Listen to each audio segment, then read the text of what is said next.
On today's Fit to Eat, I'll be preparing a green tea and crab meat bisque with seared Brussels sprouts and blueberry dumplings. Our guest is Mississippi author and James Beard Award winner Martha Hall Foose. We're also going to check out a blueberry and tea farm in Poplarville, and registered dietitian Rebecca Turner is going to tell us all about the benefits of berries. It's going to be a great show, so stay tuned.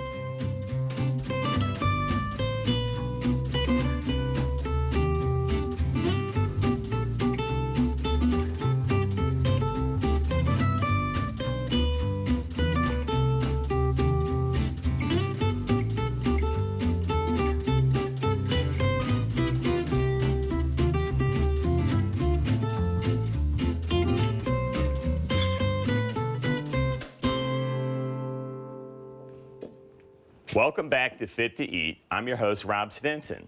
Today's guest is Martha Hall Foose. Martha, it is great to have you on the show. I'm tickled to be here. Well, it's such a pleasure, and I'm truly honored. So, thanks. James Beard Award winner, and I know there's other accolades on this. It's. Go ahead. Well, you deserve to brag. No, I don't, not much a horn tooter, but I also won the Southern Independent Booksellers Award for my book, and have been nominated for a few other Beards in my writing. Incredible. It really is. I can't wait to get into some of the details about your history here. So let me tell you just what we're going to do. I'm going to do a crab bisque that is on the healthy side, flavored with green tea. And we'll be going to Poplarville to find out more about the tea later. Then some seared Brussels sprouts, which are like one of my absolute favorites. And then kind of a fun new experiment of a savory blueberry cauliflower kind of dumpling of sorts. We're going to bake it, but the idea of it is to take the flour out. So all of this is going to be in the healthy vein. And what I'm going to do is just get us started, because I want to hear like your history on this. So we have got so much to talk about. About a half a teaspoon of oil, and what I'm going to do is throw in some turnips, onions, diced celery, garlic, and we're just going to kind of pan sear this. So now that I've got that part of this going, and actually I guess the last thing I'm going to do is throw a little cornstarch into, this is skim milk, so that we keep it on a really healthy side. I think people really think like really heavy cream when they think of bisque, and this is a great light alternative. And honestly, I've got hiding here on the side some fat-free cream cheese. If we had to add it in, if it doesn't come out as thick as I want it, we can. But I think it will. I'm hoping it will. I think it's a great alternative. But anyhow, so, all right, I got to go back to where this all began, because your story is just, I don't even know, there's no way 30 minutes can even do it justice. Well, you know, when you have a party, everybody always ends up in the kitchen. So I figured if I knew what to do in the kitchen, I'd have more fun at parties, and that's where everybody that was fun was going to be anyway. And then I started working in bookstores and really just fell in love with cookbooks, and it's led me to travels all around the world. I mean, and everywhere you go, there's a kitchen, you know. And you're absolutely correct. I mean, I remember in my family, it was my grandmother in the kitchen. My mother was not, I love you, Mom, but she was not the cook. My grandmother was. I always found that I found my way there, and later in life, it's how I ended up in the kitchen as well. And I think now you look at any house that's built from scratch, the kitchen becomes the focal point now. Well, you know, it's the heart of the home, and also, learning to cook is great because everybody's happy to see you if you bring them a pie, you know. So. I think that's why people invite me places, you know. I think they've gotten used to that side of it for me. But talk a little bit about your history then, where you've gone, and where you were raised. Well, I was born in Yancey City, and spent a lot of my childhood on a farm in rural Holmes County. Went to school here in Jackson in high school, and then from there just set off to find adventure. You know, when you grow up in small town Mississippi, you work really hard to get out of there, and then you grow up and that's where you want to come back to. So I've lived in Vermont, Los Angeles, Minneapolis, New Orleans. We have a shared history of New Orleans. I went to culinary school in France and did a quick little stint safari camp cooking. And one great thing about when you're young and learning to cook is that wherever you go, you can find a job in the kitchen. You know, they're always hiring. So From there, I started working at Pillsbury in their publishing department, and I made the little cookbooks out at the checkout stand at the grocery store. So I was the doughboy for a little while, and but it's so cool that you transitioned kind of from cooking into writing as well, because that's obviously your passion these days. It is, and I think that you can really tell so many great stories through food. And a lot of people read cookbooks, they get in bed and prop up on the pillows because you're really engaging all of your senses when you're thinking about cooking, and when you're cooking, you're actually doing it. But when you're reading about cooking, your mouth starts to water, and you can take your mind off of whatever problems you're having. Well, and you put a different dimension into it. You know, when we were talking and you described how it creates like a time maybe in the past that you bring it back into memory, there's nothing more boring than just reading a plain recipe. But it sounds to me like you've kind of almost animated it in a way, or how do you describe that? You can, recipes have a lot of sentimental value to people, and just a flavor or smell of something can conjure up a memory. Like whenever I smell nutmeg, I think of tea cakes heating on the space heater in my great aunt's kitchen. And then once I share that recipe with somebody else and they make them in their home, then they become part of their memories. And so it's really a chain reaction of emotions and flavors. It's just so, you know, it's, I've had a vast career, I've opened a ton of restaurants, but the one thing I have never slowed down to do was to do a cookbook. And you have like driven me now to where I realize where I need to be, because it's something I need to do. And the way you describe it, I would want to do it.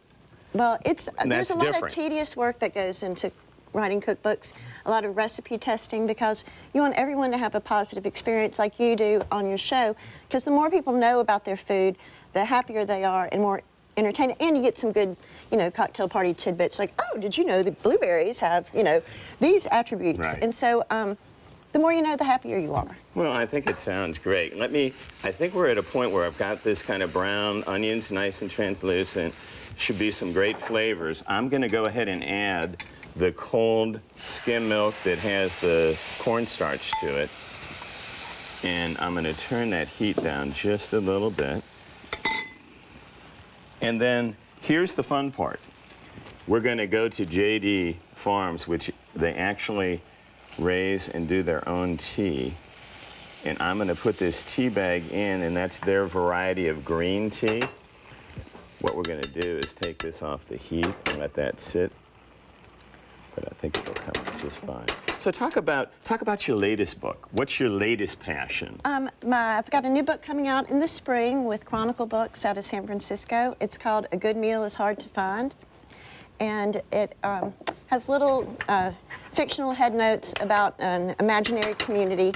I wrote it with my friend Amy Cameron Evans, and we thought about what if Flannery O'Connor's characters and an imagined community put out a community cookbook.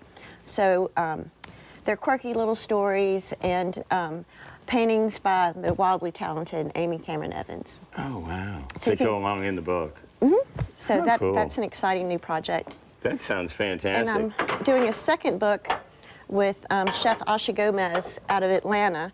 We did a book together called My Two Souths about bringing the flavors of southern India into a southern kitchen, because she grew up in Kerala but now lives in Atlanta. And so we're doing a new book that'll be called Colorful, and that'll be coming out next fall. How neat, how neat. That's an interesting crossover too. We're gonna throw little bacon, just regular bacon in a pan in small pieces. And I have this knack of loving to put bacon fat into food, but in this kitchen we don't. So what we're gonna do to keep a little flavor with our Brussels sprouts and pork, we're gonna cook it, dry it completely, and then end up with a product that really is fresh bacon that's just cut into strips. But we that way can still keep the flavor of pork without having the and fat. also that little touch of smokiness just marries so wonderfully with Brussels sprouts. When I was a kid, we called them Barbie cabbage. So. Really? Barbie cabbage, I love it. You know, it's so ironic because when I first ate them, I was up north, and all they did was boil them. And I hated them. And now it's like my favorite vegetable in the whole wide world. If I pan sear them the way that we're going to, I just love it. You know, they get such a good flavor. But anyhow, what we will do on this No one will remember all the recipes. So go to mpbonline.org/fit-to-eat, and you can find all of this recipe and information online. And we're going to take a short break and visit J.D. Farms in Poplarville. Not only do they harvest blueberries, they also plant and process their own tea. They're going to show how they do it and also tell us how the Mississippi soil is perfect for both crops. Take a look.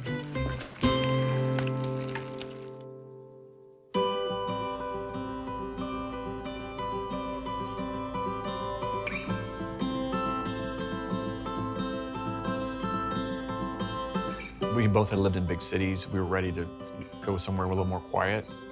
When we saw the layout of the farm, we thought it might be a good opportunity to do something different. There was a patch of blueberries in the front field, so we thought, why not grow some more blueberries here? So that's how we started with the farm notion of the property.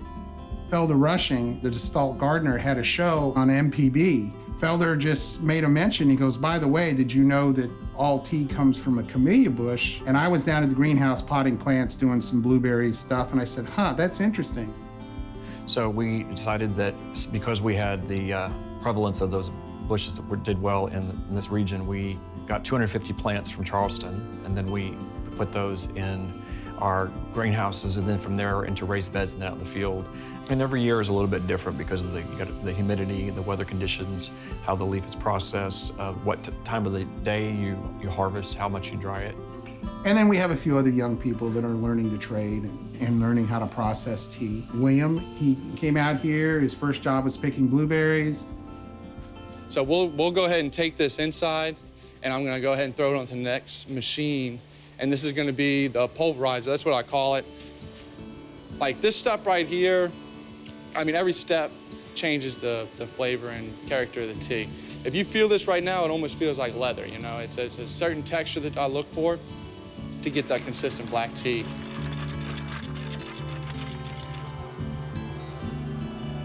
After that process, I'll throw it straight in the oven. And what I start doing now is, I started back in the day when we first started to cook it at 375, but now I crank it up to 450.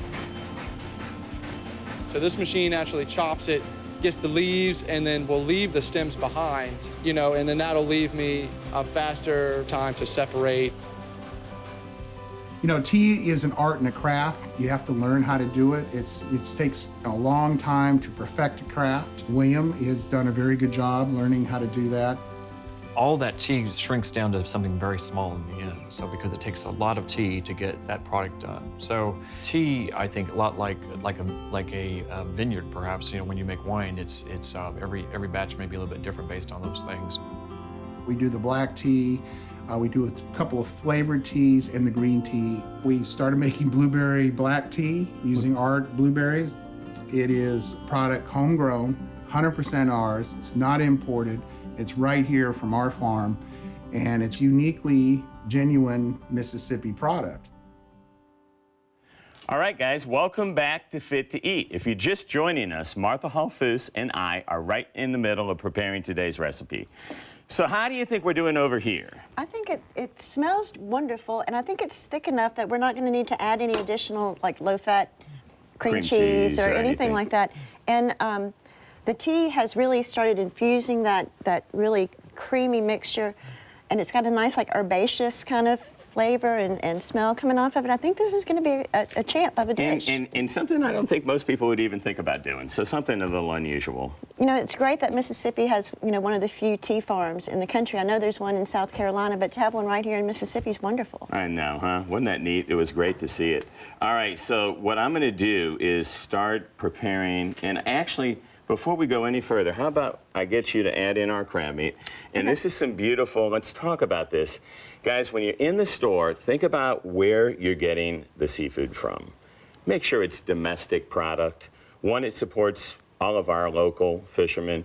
Two, it's so much healthier than buying Asian imports. It is, and you can look for it pasteurized. It's going to be labeled pasteurized in the fish case at the Yeah. supermarket, or you know, get to know the fish guy and ask him what's going to be the freshest, best thing for you. Absolutely, absolutely. So And we're this gonna is- save. I'm saving some just to be pretty to put on the top And at this the is end. jumbo lump. That is jumbo lump, yes. It's pricey, but it's delicious. I know. We went a little, and it doesn't have to be that. I wanted to make sure people knew that, you know, because jumbo lump is obviously beautiful. Desport Seafood is the one that gave me this to use today, and they wanted to put their best foot forward. But really, obviously. once it cooks down into a bisque, It doesn't matter. you know, get whatever fits And maybe your a little pocketbook. bit, right? A little bit for show, maybe at the end. Yeah. Yeah, I know. Well, let's take, and I'm going to take just again a touch of oil, and I'm going to pan sear just a little bit of what we're going to put in to what I call them dumplings. They're not really a dumpling.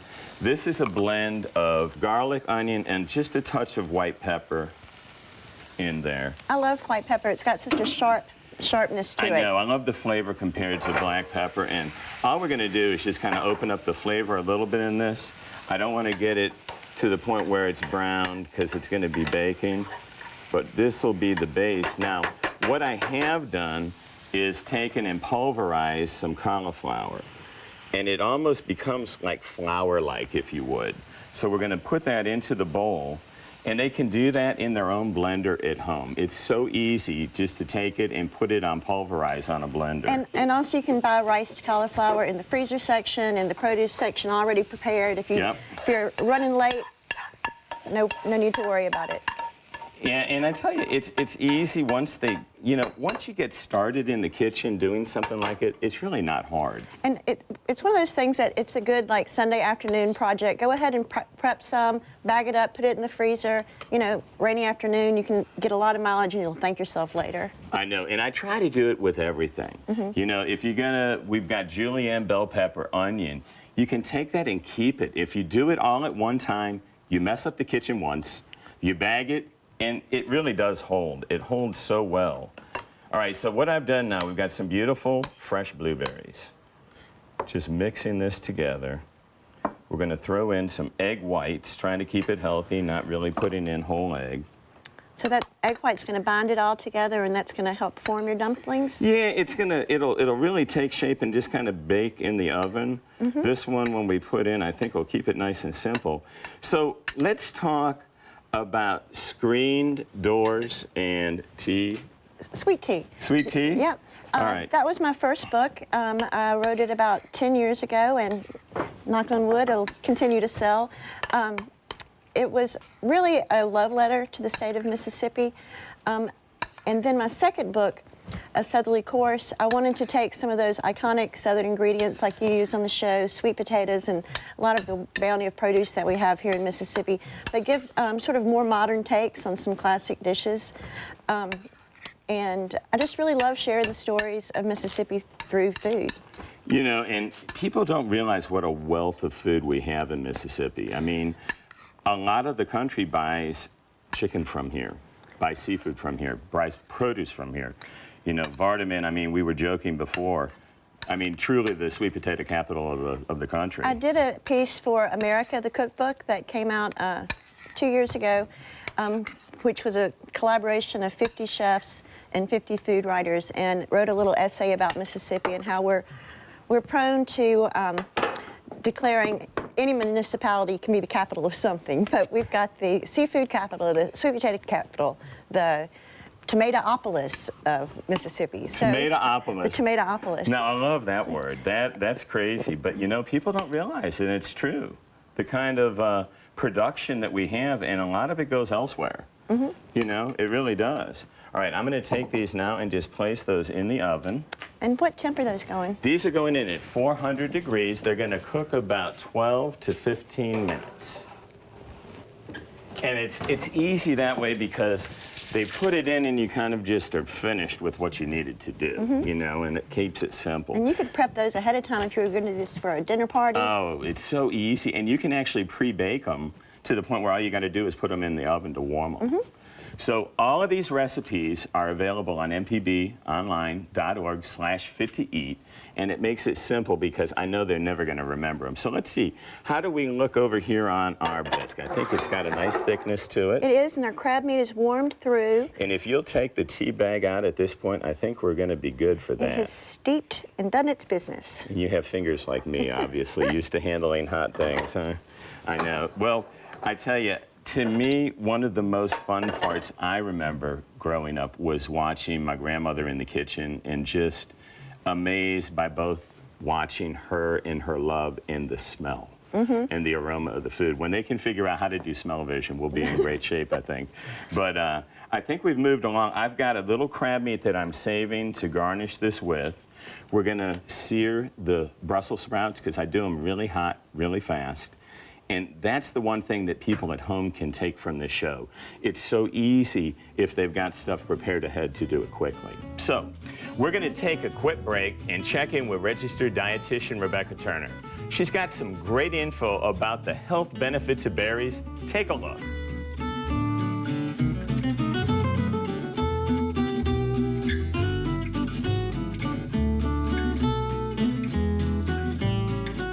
If someone offered you a pill that protected everything from your head to your heart, you'd take it, right? And what if it tasted great too? Fortunately, you don't have to go to your doctor for that kind of prescription. You just need to visit your grocery store or a pick-it-yourself farm and load up on a wide selection of fresh or even frozen berries. Berries of different kinds are teeny and tasty, and they're powerful allies for your health. You can thank the berries' bright colors for the health benefits. Nestled inside those hues of red, blue, purple, and more are antioxidants acting as powerful protection agents, which boost your immune system to keep you healthy. You can make berries budget-friendly by purchasing them fresh in season and then frozen when they're not. Don't worry, frozen berries offer the same health protection as fresh, just in a more economical way. Frozen berries are perfect for smoothies. You can even sneak in a handful of spinach too. And mix some berries into your oatmeal in the mornings or even your afternoon yogurt. Now, whether they're fresh or they're frozen, snag some berries and start munching. They are all fit to eat. Welcome back to Fit to Eat. I'm here with Martha Hall Foose, and we are almost done with this meal. Let me start off and get out our beautiful little blueberry dumplings and see how they came. And I tell you what, they look good. What you think? Oh, Nice and crispy. All right, so I see on your shirt the World Tomato Society. Let's talk a little bit about that. This is an exciting project. I've just started working with them this past year. They're based out of Los Gatos, California. You can go to the World Tomato Society website, and it's a bunch of tomato aficionados, I guess you could say. We've got tomato growers, cooks, home gardeners, seed savers, all things tomato from all over the world. So they're video clips and recipes, and you know, tomatoes are so good for you, and it's unbelievable the world of tomatoes that are out there. Purple ones, orange ones, pink ones, zebra striped ones. Really? Yeah, it's amazing. So it's a great organization. I'm really happy to be part of it. Well, we've got a little bit, we've got our Brussels sprouts and some julienne onion, bell pepper, and garlic. Little black pepper in this dish, and a little more. Do you like spice? I do. All right. I always put a little crushed red pepper in with mine, not too much. And then we're gonna wait, and at the very end, so we pre-cooked the bacon to get all the fat out of it as much as possible, but I still wanted to add that flavor in, so this will give us a chance to do that. And we were using a really nice hot pan to really get some sear on those. Yeah, absolutely. And I can already smell that working together. So, to me, I think your experience and where you are in your life, you've found just solace in the fact that food is truly your life. More than anyone I think I've ever talked to. I truly do live in my kitchen. I have my computer set up right there in the kitchen, and I have giant windows all in my kitchen, and pretty much you can find me there anytime, day or night. If I'm not cooking, I'm writing, and or just hanging around the table with friends, you know. I'm going to have you, if you would like, take that fork, and I made one extra. So maybe you could try a little taste of it just to see what your thoughts are. Okay. A savory blueberry.